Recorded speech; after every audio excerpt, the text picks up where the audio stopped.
Kuala Lumpur Jalan முத்ரோ Perdana பாராத்தில் உள்ள பொழுதுபோக்கு விடுதி ஒன்றில் திடீர் சோதனை நடத்திய குடிநுழைவுத்துறை அதிகாரிகள் சமையல் அறையில் ஒளிந்து கொண்டிருந்த GRO எனப்படும் உபசரிப்பு பணியாளர்களாக வேலை செய்து வந்த 57 வெளிநாட்டு பெண்களை கைது செய்தனர்.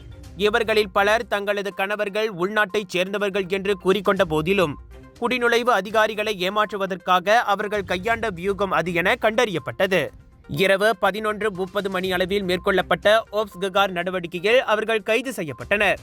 அந்த வெளிநாட்டு பெண்கள் கூறிக்கொண்டது போல் உள்நாட்டைச் சேர்ந்த அவர்களது கணவர்கள் யாரும் அந்த பொழுதுபோக்கு விடுதியில் கண்டுபிடிக்கப்படவில்லை என மலேசிய குடிநுழைவுத்துறையின் இயக்குனர் வான் முகமது சௌஃபி வான் யூசப் தெரிவித்தார். இந்த சோதனை நடவடிக்கையில் மொத்தம் 70 சட்டவிரோத குடியேறிகள் கைது செய்யப்பட்டதாகவும் அவர்களில் 57 பெண்கள் மற்றும் 10 ஆண்களும் அடங்குவர் என அவர் கூறினார். அவர்களது முதலாளிகள் என நம்பப்படும் உள்நாட்டைச் சேர்ந்த இதர மூவரும் கைது செய்யப்பட்டனர்.